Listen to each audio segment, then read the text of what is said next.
Tuloy-tuloy po tayo sa ating presentation po. Ngayon naman po, sisigitan po natin ang kapirasong game. Ayan. Masarap po, game kaya or kasama na rin po ito sa pagbigay natin ng mensahe. Sige po, mag-ano lang po ako ngayon na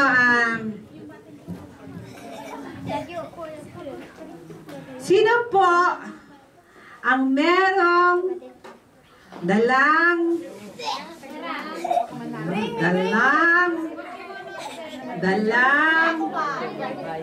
labas nyo na yung mga dapat yung ilabas. Ayan, may gift po tayo dyan. Pwede ba pakilabas po ang Bible? Sino ba may Bible na dala? Pag Christian po, kailangan may lagi tayong bibili na Bible. Di ba? Ako lang. Pia!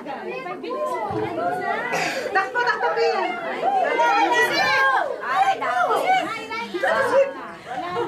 Japanese ang bit-bit niya. Pero teka muna ha. Sige, okay. Bigyan natin.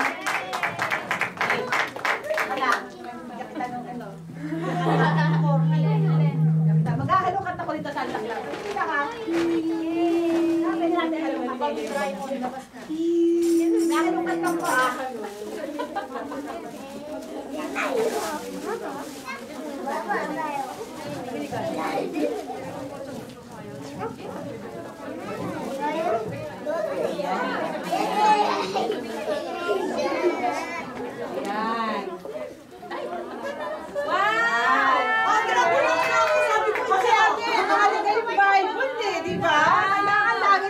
Bit-bit na Bible. Baka speech, baka may nakpa. Itay ko to. Ano to temo kami sama aishiteru kara. Itsumo doko demo motteru seisho ga. Dakara, kore sasagimasu. Nagata? Hai.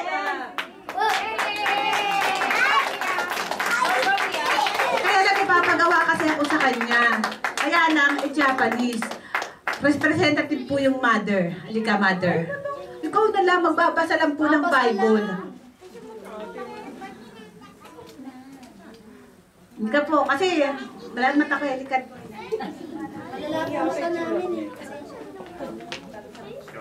Dahil po sa Christmas ngayon, kailangan po nire-remember po natin ano yung kahalagahan po ng Christmas. At saka, siguro naman po lahat tayo na nandito, alam po natin yung ano natin, kung bakit po tayo naririto. Hindi naman po siguro birthday ko, kaya kayo nandito. Siyempre po, di ba, kailangan po ma-remember po natin kung ano po yung, bakit po tayo nandito, at ano po yung ginagawa natin dito, ano po yung sineselebrate natin. Siguro lahat naman po tayo na nandito, iisa naman po siguro ang motivation ng ating puso sa pag-celebrate sa kaarawan ng ating Panginoong Jesus. Pwede pong pakibasa. Ayan. Wala po kasi tayong PowerPoint kasi inusog-usog na natin eh. Tapos ay, Tagalog na lang. Tagalog na lang.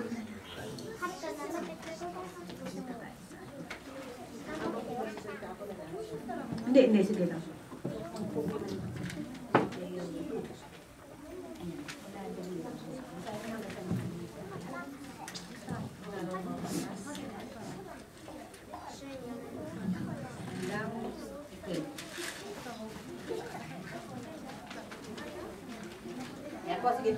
Praise the Lord. Ang pagdalaw ng mga pantas. Si Jesus ay ipinanganak sa Bethlehem ng Judea noong kapanahunan ni Haring Herodes. Dumating naman sa Jerusalem ang ilang pantas mula sa silangan at nagtanong-tanong doon, nasaan ang ipinanganak na hari ng mga Hudyo? Nakita namin sa silangan ang kanyang tala at naparito kami upang sambahin siya. Nang mabalitaan ito ni Haring Herodes, siya'y naligali. Gayon din ang buong Jerusalem. Kaya tinipon niya ang lahat ng punong saserdote at mga ekriba sa Israel at itinanong sa kanila kung saan ipinanganak ang Mesiyas. Sa Bethlehem po ng Judea, tugon nila. Ganito ang sinulat ng propeta. At ikaw, Bethlehem, sa lupain ng Juda, ay hindi nga huli sa mga pangunahing bayan ng Juda, sapagkat sa iyo lilitaw ang isang pinuno na mamamahala sa aking bayang Israel. Nang mabatid ito, lihim na ipinatawag ni Herodes ang mga pantas at itinanong kung kailan lumitaw ang tala. at ipinalakad niya sila patungong Bethlehem matapos pagbili na ng ganito. Humayo kayo at inyong hanaping mabuti ang sanggol. Kapag inyong natagpuan, ibalita agad ninyo sa akin upang ako may makasamba sa kanya. At lumakad na nga ang mga pantas. Muli silang pinangunahan ng talang nakita nila sa silangan hanggang sa sumapit ito sa tapat ng kinaroroonan ng bata. Gayon na lamang ang galak ng mga pantas nang makita ang tala. Pagpasok sa bahay, nakita nila ang bata sa piling ng kanyang inang si Maria. Lumapit sila at nagpatira pa at sinamba ang bata. Binuksan nila ang kanilang mga sisidlan at inihandog sa kanila ang dala nilang ginto, kamanyang at mira.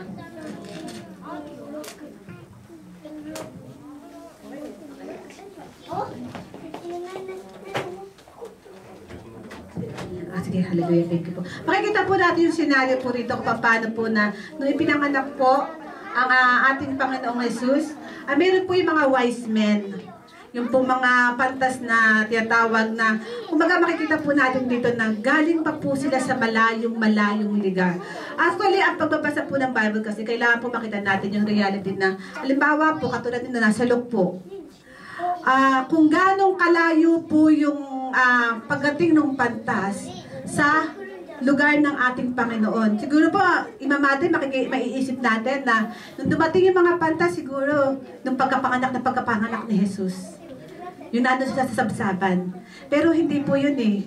Makikita po natin ito kung ganong katagal po ang kinain po ng paglalakbay nila, na sa sobrang kasabikan po nilang makita ang Panginoon, inabot po ito ng halos almost ang inanong po sa ng mga nag-ano po ng Bible ay almost 2 years po.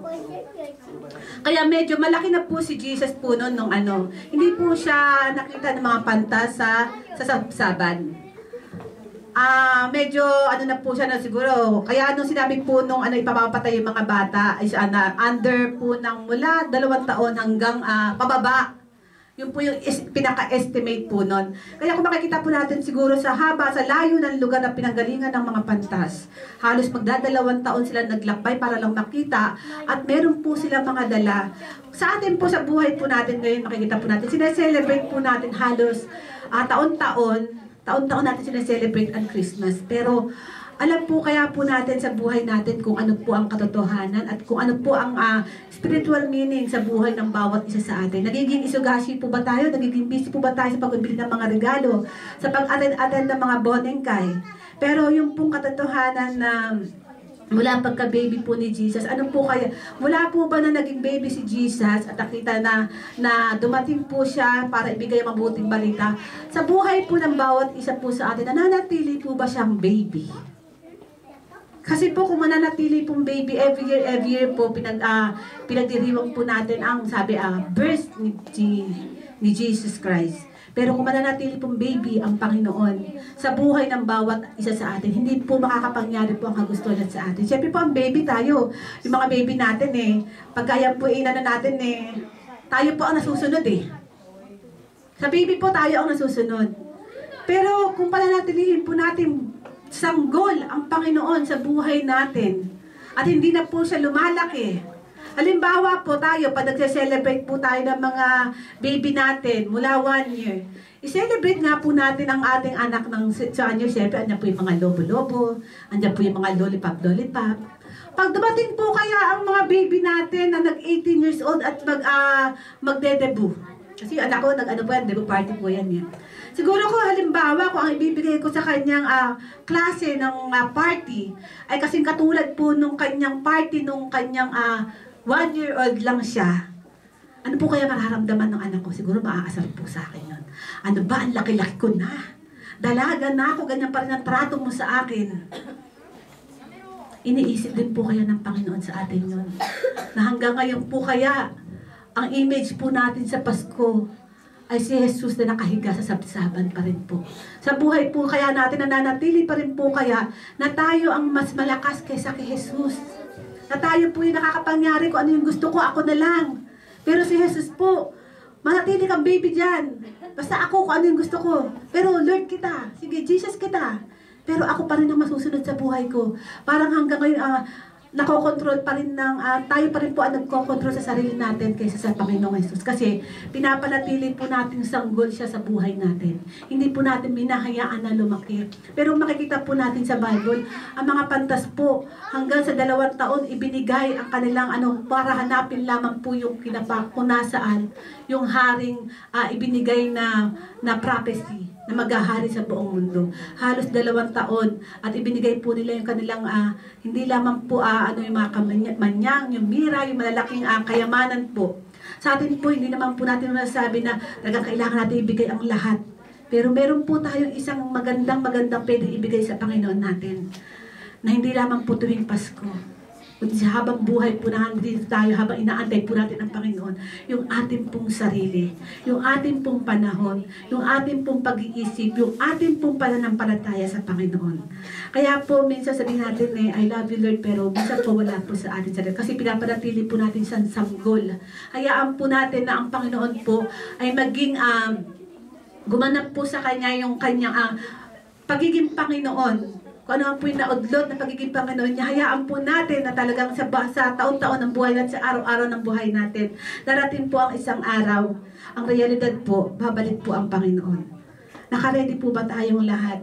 Sa muling pagbabalik, hindi po natin, nauubos po yung ating mga atensyon sa pag-abala sa Pasko na andyan lang po siya sa isang tabi na nasasabsaban. Pero meron pa po tayo mas mahalagang dapat na pag-ubusan ng pag-iisip. Yung hindi po siya nalatili sa sabsaban, kung hindi, yung muli po siyang babalik. Babalik po ang Panginoon dito at yun po yung ating kailangan paghandaan. Mas more po sa paghahanda natin ngayon, o atin po sineselebrate po ang Christmas, pero dapat po mas pinaghahandaan po natin yung muling pagbabalik po ng Panginoon na kung tayo po ay makakaharap po sa Kanya ng harapan. Ngayon po, po natin na sa ngayon po ay bibigyan lang po tayo ng isang sayaw na yung kanta po na All I Want For You, All I Want For Christmas Is You. Pero hindi po natin gagawin is you, is Jesus. All I want for Christmas is Jesus.